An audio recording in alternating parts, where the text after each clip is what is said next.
A Missouri worker set out to make a time machine on his back porch. The contraption he came up with was not completely off the mark, according to scientists. There are theoretical physicists working on those areas, and it's not total nonsense.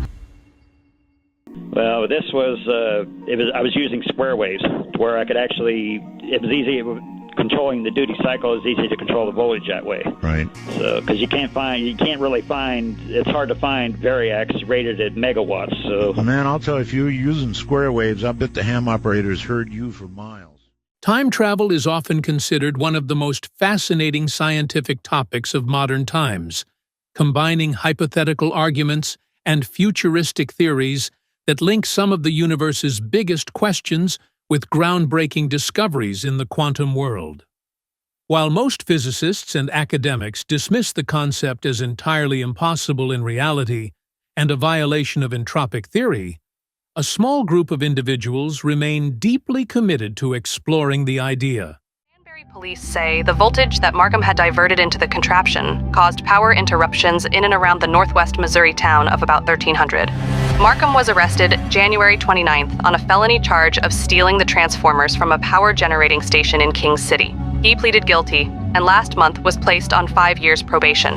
Police said the transformers had a capacity of 12 to 76,000 volts each, enough to easily cause electrocution or an explosion. Sometimes going to extreme lengths for their beliefs. One such individual is Mike Markham, often referred to as Madman Mike.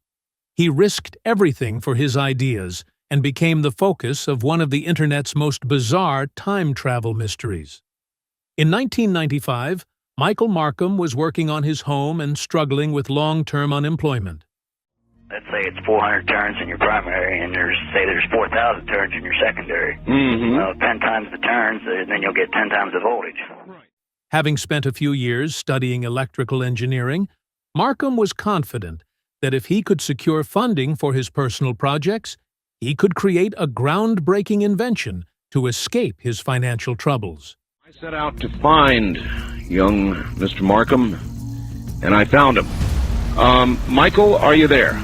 Yeah. Good.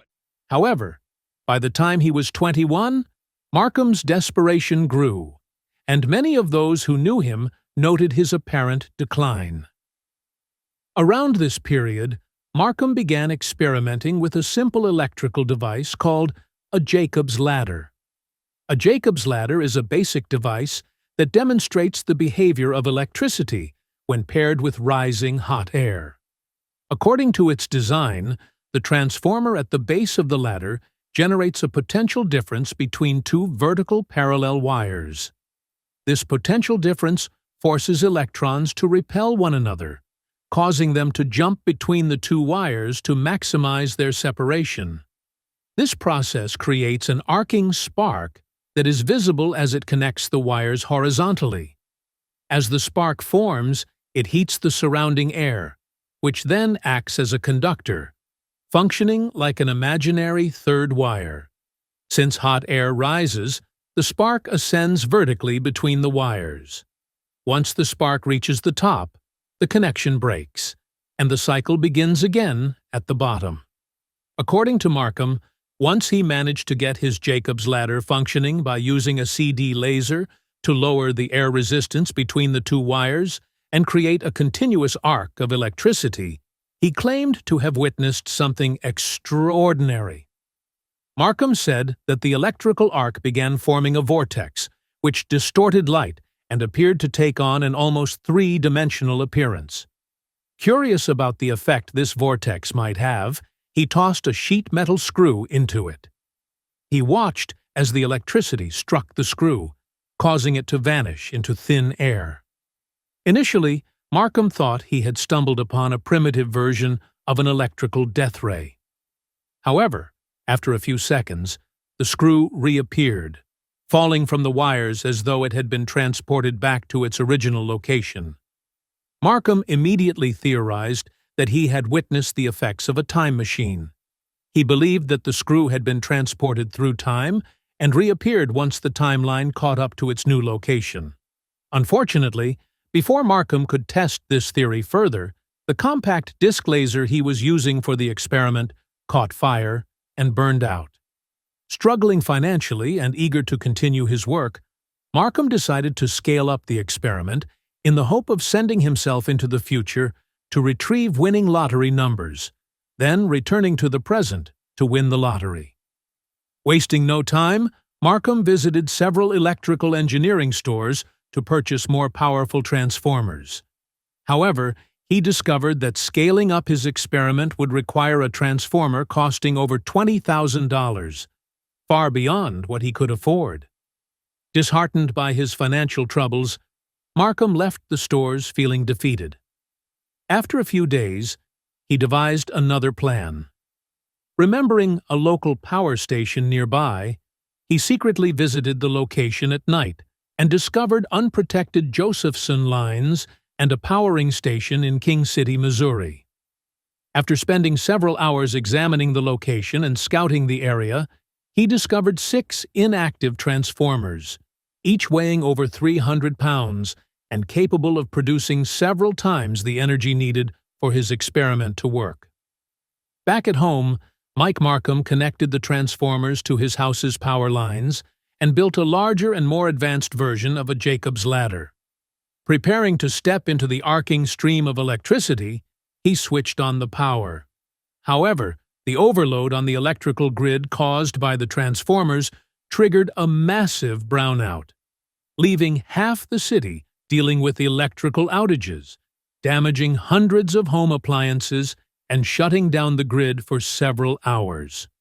To make matters worse, all 6 transformers overheated and stopped working, rendering them useless for Markham's experiment. Adding to his troubles, a dispute between Mike's roommate and the next-door neighbor brought the police to their house. The police claimed that Markham had been accused of shooting out the glass screen door of the neighbor's home, even though he was nowhere near the area during the incident. Frustrated by the accusation, Markham denied any involvement and stated that the only person in the house with a BB gun was his roommate, who was likely responsible for the damage. In response, the roommate informed the police about Markham's transformer experiment and revealed the location of evidence tied to the citywide damage. After investigating an outdoor shed where several of the stolen transformers were stored, the police arrested Mike Markham and took him into custody. Following the trial, Markham was sentenced to 60 days in jail. Despite being found in possession of over $13,000 worth of stolen equipment and causing an estimated $100,000 in damage to electrical systems and appliances, he received only 2 months in jail. This lenient sentence was partly due to the unusual statements he made during the trial. The arresting officer and judge reported that Mike Markham admitted to the crime, claiming he had figured out how to build a time machine. He explained that his intention was to send himself into the future to retrieve winning lottery numbers, which he planned to use to fund and build his own private research lab.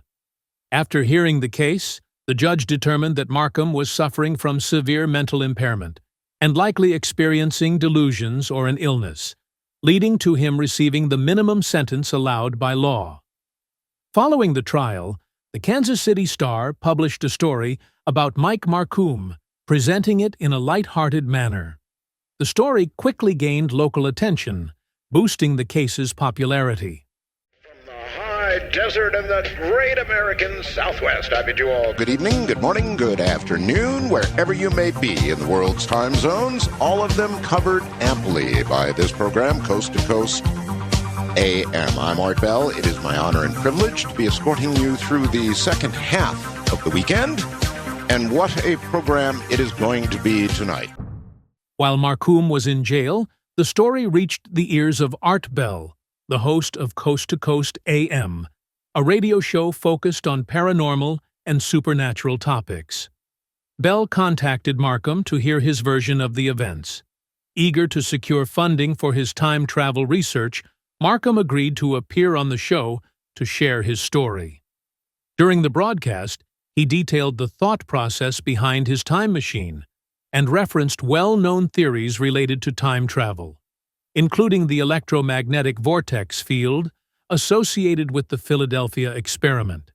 However, Many listeners expressed skepticism, doubting that Markham had caused a blackout in his Kentucky town. How do you feel about the possibility, Michael, of somebody coming along and being your mentor, even more than this, maybe contributing money to build a great big gigantic version? Oh, that'd be great. That'd be like a dream come true. Some callers suggested that the arrest was part of a government cover-up to suppress his work. The tone shifted when an unnamed caller joined and supported Markham's claims. This caller turned out to be the arresting officer, who shared additional details about Markham's case and described his experience visiting Markham's lab. The officer noted that Markham had several homemade inventions, including electronic cigarette lights made from microwave parts, a self-programmed electronic piggy bank to track his savings, and other unique devices that he had hoped to patent and sell before attempting to build the time machine. By the end of the radio show, several time travel enthusiasts contacted Markham with ideas for improving his design. He also received thousands of dollars in funding for his research. When asked by Art Bell whether he would focus on other inventions, Markham insisted that all the money would go toward rebuilding the time machine. He promised to bring his cell phone with him to document the experiment if he succeeded in his time-traveling endeavor. Several months later, Mike reached out to Art Bell to share news about his updated time machine, which he had improved with input from others. These collaborators believed that using a transformer made from copper lining and quartz crystals could generate free energy if Mike managed to harness the limitless zero-point vacuum energy. Mike explained that his design would require over 3 gigawatts of power, an amount of energy capable of powering nearly 1 million homes in the United States. Concerned that Mike Markham was becoming delusional, Art Bell tried to warn him about the dangers of jumping into the electric charge of the Jacob's Ladder. And I called you madman because I was convinced you were going to absolutely fry yourself alive and turn into a French fry. There are other people who have been involved in time travel, Mike, that I've had on the show, and honest to God, Mike, they're gone. I don't know where they are, whether it's Teeter or Anderson, others that we've had on the show, they're gone. I mean, they're gone. Stressing that he could seriously injure himself. Mike, however, dismissed Art's concerns, comparing Jacob's Ladder to the beanstalk from the Jack and the Beanstalk story, insisting he would be perfectly safe. Unsure of how to proceed, Art asked Mike to let him know before attempting the experiment, so he could either witness potential proof of time travel or try to talk him out of a dangerous stunt. During this conversation, Art jokingly referred to Mike as a madman for taking on such a risky endeavor, inadvertently giving him the nickname Madman Mike Markham. Mike liked the name and decided to embrace it while continuing his experiments. Before the broadcast ended, Mike gave out his home address to the audience, inviting them to witness the results of his experiment. Soon after, groups of people started visiting Mike's house to mock his time travel obsession. At one gathering, Mike recalled stepping away from a party with some of his new time travel enthusiasts to have a conversation. When he returned, he found that his couch had mysteriously vanished. He began questioning everyone, accusing them of moving or stealing it. Some people jokingly suggested that the couch must have teleported through a time vortex that had briefly opened. Despite searching the entire house, Mike was unable to locate his couch.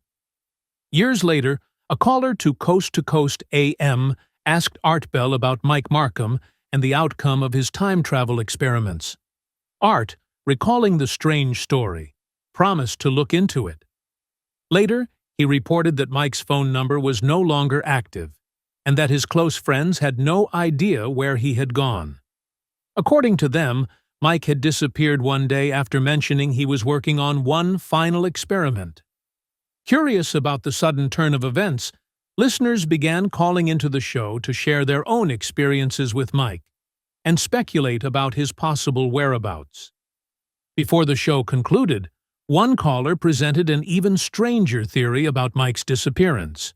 The caller claimed that in the 1930s, a body was discovered on a California beach. After an autopsy, it was revealed that the man, whose description closely matched Mike Markham's, had been crushed from all sides, as if he had been trapped inside a tightening metal tube. Even more bizarrely, the body was found alongside unusual plastic and metallic objects, resembling a modern-day cell phone. Considering the similarities between the body's description and Mike Markham, combined with Mike's statement that he would only bring his cell phone to document his experiment, Art Bell and his audience began to question whether the body recovered in the 1930s could have been Mike, somehow sent to the past. This unexpected twist caused Mike Markham's story to gain significant attention online, with numerous websites, articles, and YouTube channels exploring the event. However, the reality behind his disappearance turned out to be far less extraordinary. Mike was an active member of a website called Paranormal Forum, where he regularly updated followers on his time travel theories and the development of his new time machine designs. Facing financial difficulties, Mike decided to move to Hawaii for a change of pace. This one guy suggests, I'm actually looking at the website now, go to tell him to set up a GoFundMe account. Yeah, GoFundMe or, well, that's crowdfunding, right? And to find a new place to live. Unfortunately, years of setbacks left him broke, worsening his financial struggles. As of now, Mike Markham is reportedly homeless, living on the beaches of Hawaii while trying to save enough money to return to the mainland United States and continue his time travel experiments. So, what's your take on this story? Do you think time travel could be real? Now, let's move to another intriguing case that has puzzled many: the disappearance of Lars Mittank. This story has often been associated with theories of time travel or alternate dimensions due to its mysterious nature. Lars Mittank was a 28-year-old German man who vanished under baffling circumstances in 2014. Born in Germany, he was known among friends and family as a friendly and easygoing individual. In June 2014, Lars embarked on a vacation to Varna, Bulgaria, with 5 of his friends. This trip marked his first journey outside of Germany, and the group chose the Golden Sands Resort, a popular seaside destination near Varna, for their holiday. The vacation proceeded without incident until July 6, 2014, the day before their scheduled return to Germany. That evening, while at a bar, Lars became involved in a disagreement with some other German nationals over football. Lars, a supporter of SV Werder Bremen, found himself at odds with fans of FC Bayern Munich. After leaving the bar, he parted ways with his friends outside a restaurant and disappeared for the remainder of the night. He reappeared the next morning, claiming he had been assaulted by 4 men hired by the individuals from the bar. The altercation resulted in an injured jaw and a ruptured eardrum. A doctor advised him against flying due to his injuries and prescribed the antibiotic Cefprozil, 500 milligrams. Despite his friends' willingness to stay with him, Lars insisted they follow their original travel plans and fly home on July 7th, which they did. After his friend's departure, Lars checked into the Hotel Varna for 1 night. During his stay, he exhibited paranoid behavior. He called his mother, whispering that people were trying to kill or rob him, and urged her to cancel his credit cards. Hotel security footage captured him pacing the halls, peering out windows, and hiding in an elevator. Around 1 a.m., he left the hotel but returned approximately an hour later. His activities during this time remain unknown. The following morning, he contacted his mother again, expressing that those pursuing him were closing in. On July 8, 2014, Lars arrived at Varna Airport, intending to fly back to Germany. He texted his mother, confirming his arrival at the airport. He consulted with the airport doctor, Dr. Kosta Kostov, who later described Lars's behavior as nervous and erratic. Dr. Kostov informed Lars that he was fit to fly, but Lars remained in the office, expressing doubts about his medication. When a construction worker entered the room, Lars became agitated, exclaiming, "I don't want to die here. I have to get out of here." He then fled the office, leaving behind his luggage, wallet, mobile phone, and passport. Airport security cameras recorded him running out of the terminal, climbing a fence, and sprinting into a nearby meadow toward an adjacent forest. This was the last confirmed sighting of Lars Mittank. Lars's sudden disappearance has led to numerous theories. Some suggest he may have experienced a psychotic break, possibly induced by the antibiotics he was taking or exacerbated by his injuries. Others propose he was suffering from a dissociative fugue state, a rare condition where individuals lose access to their personal identity and can travel far from home. This condition has been documented in other cases, such as that of Hannah Upp, a teacher who disappeared multiple times due to fugue states. Given the mysterious circumstances, some have even speculated about more extraordinary explanations, including the possibility of Lars inadvertently crossing into another dimension or experiencing spontaneous time travel. While these ideas are more aligned with science fiction, the lack of concrete evidence regarding his fate leaves room for such conjectures. As of now, Lars Mittank remains missing. Despite extensive searches and international media coverage, no credible sightings or leads have emerged. His case continues to be one of the most perplexing disappearances of the 21st century, leaving both investigators and the public grappling with unanswered questions. What do you think happened to Lars Mittank? Could his disappearance be attributed to a medical condition, foul play, or something more enigmatic? Share your thoughts and theories in the comments below. Thank you for watching, and don't forget to subscribe for more intriguing content.